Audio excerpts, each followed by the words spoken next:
السلام علیکم۔ سبق نمبر 1، مقامی وقت اور معیاری وقت۔ ذرا یاد کیجئے، زمین پر دن اور رات کے اوقات سال بھر کیوں بدلتے ہیں؟ دنیا کے نقشے میں ہر ایک درجے فاصلے سے کھینچے ہوئے طول البلد کی تعداد کتنی ہے؟ کس وجہ سے سورج مشرق سے مغرب کی سمت جاتا ہوا دکھائی دیتا ہے؟ زمین کی محوری گردش کی سمت بتائیے۔ زمین کی محوری گردش کے دوران ہر روز کتنے طول البلد سورج کے سامنے سے گزرتے ہیں؟ کس طول البلد پر دن بدلتا ہے؟ قدیم زمانے میں وقت کی پیمائش کس طرح کی جاتی رہی ہوں گی؟ آج وقت کی پیمائش کے لیے کن چیزوں کا استعمال ہوتا ہے؟ جغرافیائی وضاحت۔ ہم صبح اٹھ کر دانت صاف کرتے ہیں، نہاتے ہیں، ناشتہ کر کے اسکول جاتے ہیں، جماعت میں پڑھتے ہیں، گھر واپس آتے ہیں، شام کو کھیلنے کے لیے میدان پر جاتے ہیں، رات میں کھانا کھاتے ہیں اور دانت صاف کر کے سو جاتے ہیں۔ دن بھر ہم اسی طرح مختلف کاموں میں مشغول رہتے ہیں۔ دن بھر کے ان مشاغل پر غور کریں تو ہر کام کا وقت مقرر کرنے کی ضرورت محسوس ہوتی ہے۔ قدیم زمانے میں وقت کی پیمائش کے لیے لوگ قدرتی واقعات اور وسائل کی مدد لیا کرتے تھے۔ مشاہدے اور تجربے کی بنیاد پر وہ دن کی تقسیم درج ذیل طریقے سے کرتے تھے۔ سورج کے طلوع ہونے سے لے کر غروب آفتاب تک کا عرصہ دن اور غروب آفتاب سے سورج کے طلوع ہونے تک کا وقت رات ہے۔ ایک طلوع آفتاب سے لے کر دوسرے طلوع آفتاب تک کا وقت ایک یوم پورا دن یا ایک دن رات کہلاتا ہے۔ قدیم زمانے میں کسی قدرتی واقعے کے حوالے سے اور ریت گھڑی، آب گھڑی وغیرہ کا استعمال کر کے وقت بتایا جاتا تھا۔ زمین کی محوری گردش کے لیے 24 گھنٹے یعنی ایک یوم کا عرصہ لگتا ہے۔ سورج جس سمت سے طلوع ہوتا ہے اسے ہم مشرق کہتے ہیں۔ اس نور سے غور کریں تو زمین اپنے محور پر مغرب سے مشرق کی طرف گھومتی ہے۔ زمین کی اسی محوری گردش کی وجہ سے ہم طلوع آفتاب، دوپہر، غروب آفتاب، رات، نصف شب کا اندازہ کر سکتے ہیں۔ محوری گردش کے دوران مغربی سمت کے طول البلد ایک کے بعد دیگرے سورج کے سامنے آتے ہیں اور مشرقی سمت کے طول البلد بالترتیب اندھیرے میں چلے جاتے ہیں۔ جو طول البلد سورج کے سامنے آتے ہیں وہاں سورج طلوع ہوتا ہے۔ اس کے برعکس جو طول البلد اندھیرے میں چلے جاتے ہیں ان طول البلد پر سورج غروب ہوتا ہے۔ بس میں سفر کرتے وقت کھڑکی سے باہر دیکھیں تو ہمیں درخت، بجلی کے کھمبے، عمارتیں وغیرہ ہماری مخالف سمت میں سرکتے ہوئے محسوس ہوتے ہیں، حالانکہ وہ اپنی جگہ مستحکم ہوتے ہیں اور ہماری بس آگے دوڑتی رہتی ہے۔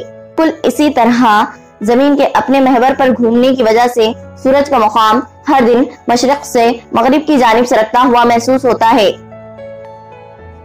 عمل کیجیے۔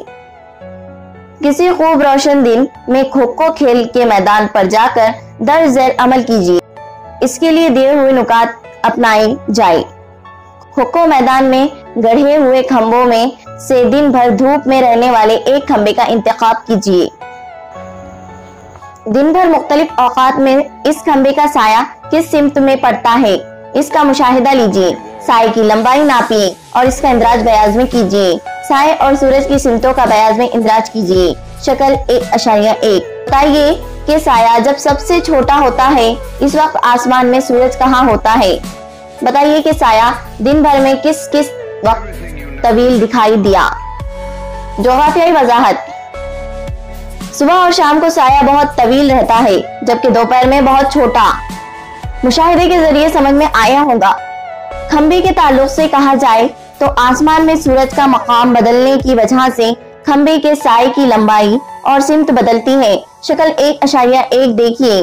اس کی وجہ سے گردش کے دوران سورج کے سامنے زمین کا مخصوص حصہ آنا اور آگے نکل جانا۔ شکل 1.2 دیکھیے۔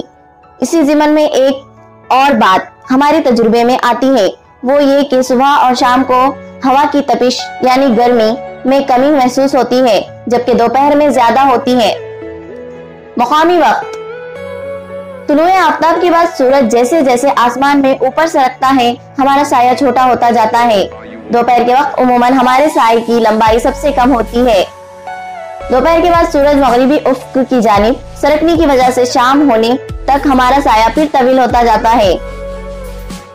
روئے زمین پر دوپہر کا وقت ایک ہی طول البلد پر یعنی دائرہ قطب شمالی سے دائرہ قطب جنوبی تک ہر جگہ ایک جیسا ہوتا ہے۔ کسی مقام کے حوالے سے آسمان میں سورج کے مقام کے ذریعے طے کر لیا گیا وقت اس مقام کا مقامی وقت کہلاتا ہے۔ قطبی دائرے سے لے کر قطب کے علاقے میں البتہ موسم کے لحاظ سے پورا یوم 24 گھنٹے سے بھی زیادہ کا ہو سکتا ہے۔ اس لیے ان علاقوں میں طلوع آفتاب، دوپہر، غروب آفتاب نیز آدھی رات کے اوقات کو سمجھ لینا ضروری ہوتا ہے۔ قطب پر 6 مہینے کا دن اور 6 مہینے کی رات ہوتی ہے۔ قطب پر طلوع یا غروب آفتاب کا وقت بتانے کے لیے تاریخ بتانی پڑتی ہے۔ وہاں کسی تاریخ کو سورج طلوع ہو جائے تو وہ متواتر افق پر گھومتا ہوا دکھائی دیتا ہے، اس لیے وہاں سایہ اور سائے کی لمبائی کا خیال دوپہر کے لیے نہیں کیا جا سکتا۔ مختلف طول البلد پر طلوع آفتاب، دوپہر اور غروب آفتاب کے اوقات مختلف ہوتے ہیں۔ ممبئی میں جب دوپہر کا وقت ہوگا، اس وقت کولکتہ میں یہ حالت نہیں ہوگی۔ کولکتہ ممبئی کے مشرقی جانب کے طول البلد پر واقع ہونے کی وجہ سے وہاں دوپہر کا وقت پہلے ہی ہو چکا ہوگا۔ روئے زمین پر کسی مقام کا مقامی وقت دوپہر کے حوالے سے طے کیا جاتا ہے، اسی لیے کسی ایک طول البلد پر مقامی وقت ایک جیسا ہوتا ہے۔ مقامی وقت محدود علاقے میں استعمال کرنے میں کوئی رکاوٹ نہیں ہوتی، مگر طول البلد کے لحاظ سے وسیع علاقے کے لوگوں کا ایک دوسرے سے تعلق ہونے پر مقامی وقت کا استعمال مغالطہ پیدا کر سکتا ہے۔ اس لیے ایسی صورت میں مقامی وقت کا استعمال مفید نہیں ہوتا۔ بتائیے تو بھلا، ہم مطالعہ کر چکے ہیں کہ زمین کے مختلف حصوں میں مقامی وقت الگ الگ ہوتا ہے۔ وہاں کے لوگوں کے روزمرہ کے کام وہاں کے مقامی وقت کے مطابق ہی ہوتے ہیں۔ شکل 1.3 میں مختلف طول البلد کا مقامی وقت دیا ہوا ہے۔ اس نقشے کا بغور مطالعہ کر کے دیے ہوئے سوالوں کے جواب لکھیے۔ اس کے لیے درجوں کا فاصلہ اور وقت میں نسبت قائم کیجیے۔ دیے ہوئے نقشے میں دن ظاہر کرنے والا علاقہ کن طول البلد کے درمیان ہے؟ نیو اورلینس میں ایڈورڈ کس طول البلد پر واقع ہے؟ اکرا شہر میں کیا وقت ہوا ہے؟ اس وقت پٹنہ کا شرد اور ٹوکیو کا یا کوئٹو کیا کر رہے ہیں؟ ان شہروں میں کیا وقت ہوگا؟ کوئی ایک طول البلد کا انتخاب کیجیے۔ اس طول البلد کے ایک درجے مشرق اور مغرب طول البلد کا مقامی وقت بتائیے۔ نقشے میں کس طول البلد پر دوپہر اور کس طول البلد پر آدھی رات ہے؟ جغرافیائی وضاحت: کسی بھی طول البلد کے مشرقی سمت کے طول البلد کا وقت آگے ہوتا ہے، اسی طرح مغرب کی جانب کے طول البلد کا وقت پیچھے ہوتا ہے۔ جیسے جیسے دو طول البلد کے درمیان کا فاصلہ بڑھتا ہے، اسی مناسبت سے ان کا مقامی وقت بھی بڑھتا جاتا ہے۔ دو مقامات کے طول البلدی درجوں کے درجاتی فرق کو 4 منٹ سے ضرب دے تو یہ معلوم ہو جاتا ہے کہ اس مقام کے مقامی وقت کا فرق کتنے منٹ کا ہے۔ طول البلد کا فاصلہ نقشے یا گلوب کے ذریعے معلوم کیا جا سکتا ہے۔ صفحہ نمبر 75 اور 76 پہ دیے ہوئے عمل کو کر کے مختلف مقامات کے معیاری وقت کو سمجھنے کی کوشش کیجیے۔